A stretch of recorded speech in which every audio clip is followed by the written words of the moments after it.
Hello, good afternoon. Thanks for joining us here on KXAN Live. I'm your anchor, Esmeralda Zamora, and today we have a new segment called Tommy's Travel Forecast with meteorologist Tommy House. Tommy, thanks for joining me and welcome to KXAN Live. Hey, I'm happy to be here. We have a lot to talk about, and this is going to be an exciting new segment that I'm hoping to share with our audience. That's not just going to be Texas weather, that's what we specialize in, but this is going to be across the entire lower 48. So this is going to be just a lot of fun. That's awesome. Well, before we start, give us a little brief on exactly what we're going to be doing here on Tommy's Travel Forecast. Yeah, so Tommy's Travel Forecast is going to be, like I mentioned, it's a new type of segment where we're going to be talking about a week-long forecast for everyone across the country. So Austin is a very busy travel city.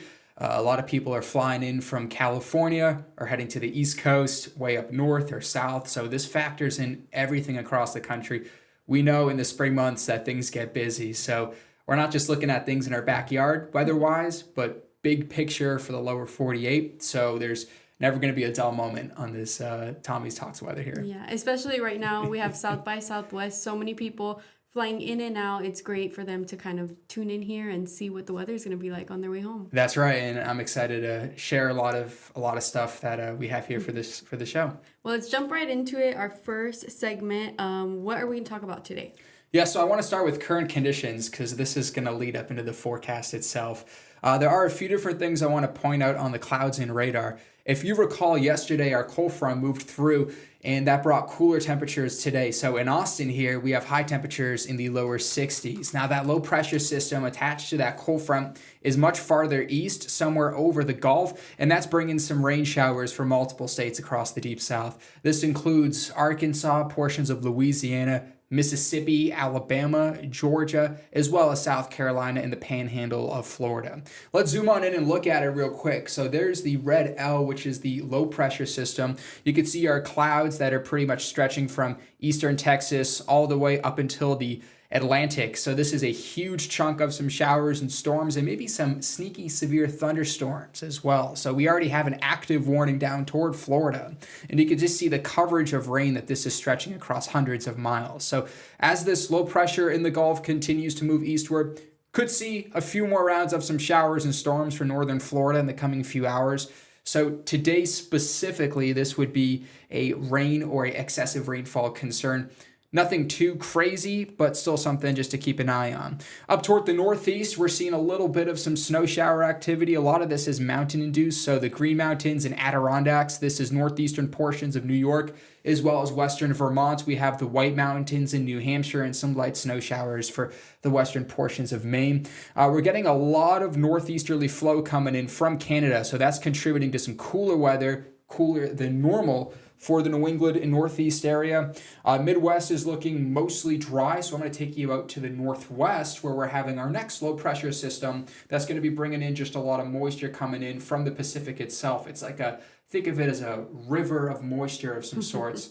And this river of rain is going to be bringing some heavy rainfall amounts for the valleys, and you can even point out a little bit of some mountain snow here as well, just to the east or west of Seattle. So a few different big weather systems at the moment. For March standards, though, this is a quiet next few days. And then we're going to really transition into something bigger. I want to start with Texas because most likely most people watching this are residing here in the Lone Star State and in the Austin area itself. Now, it's going to be very, very dry. We've discussed how we have this increased wildfire concern now. It's going to be very breezy across the next week. High temperatures. Today is the only cooler than normal day. I do anticipate 70s, 80s, and maybe 90s across the next few days in Austin. So looking at the state in general for tomorrow, all the precipitation as well to the east. That low I showed you for the southeast is going to stick around for another day. So that's going to be just creating some light showers for them there. And no more snow. I remember Amarillo yesterday picked up on a few inches of snow. They had a winter storm warning, if you can believe it. I cannot believe that. In March? In March. And in the valley, 101 degrees. So a 40-degree high temperature range, or 60-degree high temperature range, I should say, from the valley to the panhandle. So never a dull moment when we forecast here in Texas itself. Big picture nationally for your Monday, there's that rain again. We're seeing a lot of some light to moderate showers and downpours, could even bring a severe thunderstorm or two for eastern Georgia, South Carolina, much of the deep south, and this continues farther south into southern Florida. Central Plains, Southern Plains, pretty much where I'm drawing this line here, we're dry. I think some light snow showers will persist for New England. So what you're seeing right now in clouds and radar is going to be the name of the game tonight into tomorrow. So, you could see a thunderstorm down in the southeast for Florida, but besides that, I'm not seeing any big severe weather outbreaks across the next 3 to 5 days or so. Again, zooming in, here's the southeast. If you are flying to Atlanta, flying to, let's say, northern Florida, Charleston, South Carolina, Savannah, Georgia, is something to keep in mind, on and off rain. Farther up north, again, seeing some snowfall accumulation for the ski resorts. I know some of my friends from college, I went to school in New Hampshire, are going to be having some fun skiing and snowboarding tomorrow there. Midwest, really no big travel concerns. Farther up north, Minnesota, North Dakota, quick little clipper system of some colder air and flurries and snow showers, but minimal accumulation, less than an inch. And then where we're seeing the mountains of the Northwest, this is expected, it's seasonable, but we actually could see several inches, if not feet, of snow for portions of Oregon, Washington, Idaho, and then western Montana. So that is going to be shaping up to be our next storm system. We'll say Thursday, Friday, and Saturday. The next few days at least will be fairly quiet. And then Southwest, there's nothing to talk about there. Dry, right? What else is new? They have also some drought issues that we're facing. Temperature-wise, warmer than normal for the time being. That goes until Wednesday and Thursday. And then notice by next weekend, we're going to see another big pattern change. So that's why the title of this KXAM Plus is Big Pattern Changes Ahead. You can pretty much draw right through the central portion here of the country who's getting the warmer than normal trends and who's getting the cooler than normal. It looks like we were supposed to be halfway cool, halfway warm, but they kind of cut us short there. And, typically when you see a setup like this, it means really strong westerly winds, especially when that air is coming in. I want to see if I can actually go back and show you that graphic again. So warmer than normal up until, let's say, Thursday and Friday, and then that's when we'll see temperatures begin to start cooling off a little bit. Let's see if I can actually go back even a little more here. Well, anyway, the warmth for the East Coast by next weekend and cooler for the West Coast. And we're going to be mostly warmer than normal. I did mention at the start of this travel forecast that we could see some 90s here in Texas. Mm-hmm. Our normal high is 71. So for Austin, for that stand, for a little bit of a background tidbit there. At the upper levels, this is tens of thousands of feet up from the surface. This is a very confusing map, so I want to in-depth explain it for you. If you look at the legends that I created, this new legend banner on our graphic, we have weak kind of in the lighter blue, and then we have strong in the red, so stronger wind gusts, imagine that. So tens of thousands of feet up. At the upper levels, we're seeing a bit of a zonal flow and ridging across the lower 48. Ridging, associate the word ridging with warmer temperatures and calmer conditions. So not a lot of rain across much of the country Monday, Tuesday, Wednesday, and Thursday. Especially here in the southern plains. This includes, of course, Texas. And our first warning weather 7-day forecast, we have no rain expected. Maybe a 10% on Saturday and Wednesday night, but it's going to be just very dry. No. Very dry, somewhat cold. It's not what we want.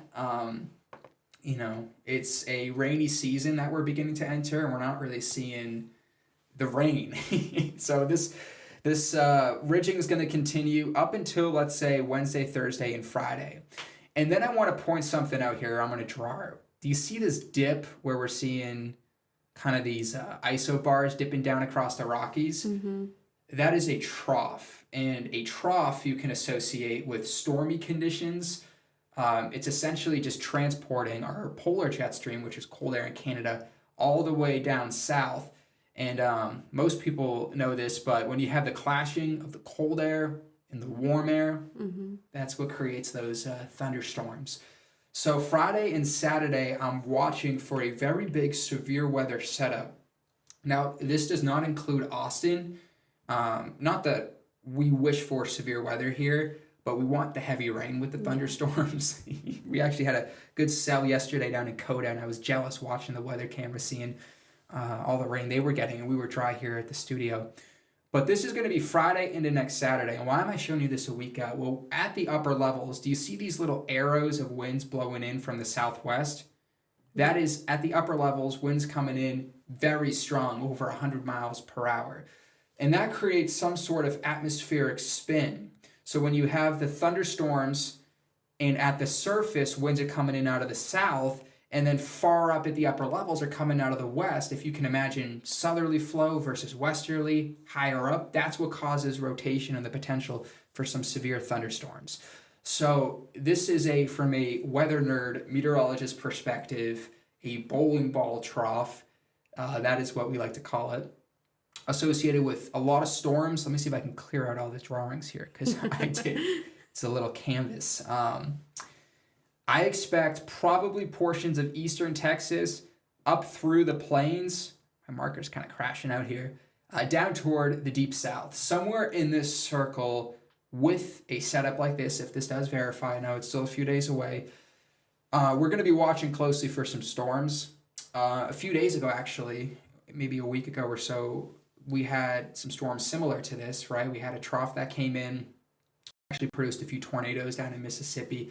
This is going to be a little bit farther north, but still a very similar atmospheric setup. So playing this through till Saturday, again, that trough moves farther east, and then the severe weather setup could be a little bit more farther east, way out of the Texas area, of course. But, if you're planning on traveling, here's what I would say. I would say for the most part, you just need to really be watching that next storm system Thursday, Friday, and Saturday. If you're flying to the Midwest, if you're flying to some places across the deep south, I think the West Coast, the next 3 to 4 days is going to be pretty busy. No severe weather for the West Coast, obviously. It's typically more toward the plains in the south, where you get a lot of this excessive moisture and instability. So the dew points, humid is dark green. So if you look at the Gulf, we have winds that always come in out of the south that kind of just essentially pull up a lot of this moisture. And these are dew points in the 70s, air you can wear. This is going to be Friday. You can see the dry air. Our low pressure is probably somewhere around, let's say, Kansas. So we have a lot of dry air coming in from the west. This means for us in Texas, an elevated wildfire concern for the next few days. So this is going to be Thursday, Friday, and Saturday. I expect a very breezy and dry pattern here in Texas. So with a lot of that moisture, that's going to be stretching from Louisiana up toward Illinois, Indiana, Missouri, Kentucky. See how this lines up with the upper level circle that I drew where there could be some storms? So we're going to have that thunderstorm fuel, which is the instability or these dark green dew points, which help, produce some of these storms. And then, of course, here in central Texas, a dry line or perhaps just relative humidity somewhere between 10 and 20%. We're going to try to end on this, and I want to try to draw this out a little bit longer. This is going to be the clouds and radar through the next 7 days. And I'm going to highlight a few different things. This evening, of course, remember at the start of this KXAM Plus, there is the storms with that coastal low. There's our light snow showers coming in from Canada and some cold air into the northeast. And then there's that river of moisture that's going to be moving into the northwest. All of this is going to come together and create a very busy weather pattern here across the lower 48. Let's try to play this out and see what happens. So walking you through Tuesday into Wednesday, we're going to notice that storm system down in the south clears out entirely. And that ridging, so that dry pattern, look, there's really not a lot of clouds at all. You have to go way out to Nevada and Utah and Idaho for some sort of cloud cover and really no precipitation. So it's going to be very quiet, boring-like weather and just warm for the most part. So a little taste of spring. There's our low pressure system that's going to be quickly moving Thursday into Friday across the Rockies. And when it does that, it strengthens, it amplifies, and then it really starts to pull a lot of that moisture coming in from the Gulf. So think about it like you have two different components and pieces, two parts to this big storm system that are going to be coming together Thursday, Friday, into Saturday. So hence, let's play this out by Friday at 9:30. On the back end of that low pressure system, blizzard conditions, if you can believe it, for Nebraska, Kansas, maybe even as far south as Oklahoma. Winds will be gusty over 60 miles per hour. And then in the warm sector, where we're seeing a lot of the storms begin to develop, this is where severe weather could be possible. Anywhere from Iowa, Illinois, Missouri, Arkansas, Tennessee, Louisiana, and Mississippi. And this is, of course, where we were watching that timeline. And then into Saturday and Sunday, our low pressure system is going to cut up way up to the north and east, up toward the Midwest. And then that will pull a lot more moisture again coming in out of the south. So we could see a few rounds of some storms Friday as well as Saturday. This also does include a little bit of eastern Texas here. So we're going to be watching this closely. I said that multiple times, but really, and at this actually very start of this, I did point out a 10% rain chance for Saturday. This would be that 10%. Because if the low pressure is a little slower than the computer models anticipate, or if these storms come together a little bit further west, now all of a sudden we're in that area to watch for some thunderstorms. So you see how if one little part of this big setup is off, and oftentimes these computer models, they're definitely not perfect. They're a tool that we use. They're not the forecast itself. It can change and it can make things a lot more busy for us here in Central Texas. So people who've lived here for a while, they know that just wait a day. You'll see these big changes in our atmosphere. And even by next weekend, way up to the northwest, there's another system. So it's like kind of a conveyor belt of storms we begin to see in March, where every 3 to 5 days there's something new to talk about. And if you're flying home for South by Southwest, so this is going to be somewhere on the 13th, 14th, and 15th timeline, you really have to watch and see what happens with these storms along the East Coast. So this is going to be next Sunday afternoon, exactly a week out from now. We could be dealing with a line of storms impacting the Mid-Atlantic. This is DC, Baltimore, New York City, Boston, down toward the south, Jacksonville, Atlanta. And then, of course, if you're flying out west, we have a lot of friends here coming from California. There's our next storm system again. So it looks like the West Coast and East Coast next weekend are going to be our talking points, and much of the Midwest and Central Plains are going to be fairly dry. So you kind of just have to figure out when you're flying in terms of dealing with these storm systems and seeing how they line up. But definitely a possibility for some severe weather, especially Friday into next Saturday. For the time being, though, warmth. I really enjoy the warmth here in Austin, of course. The wind chill values tomorrow are going to feel like slightly just above freezing. Wow. Yeah. I'm not excited for that. But by the afternoon, 70s, 80s on Tuesday, and then maybe 90s Thursday and Friday.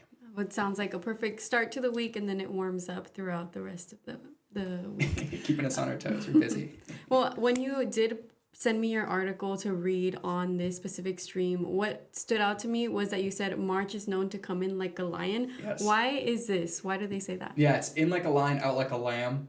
For New England, where I grew up, we would get these snowstorms, and every few days they'd come in, and then the sun would go so warm it'd melt, and then by the end of the month we'd see some calmer conditions. Mm-hmm. So it's kind of like a weather folklore expression.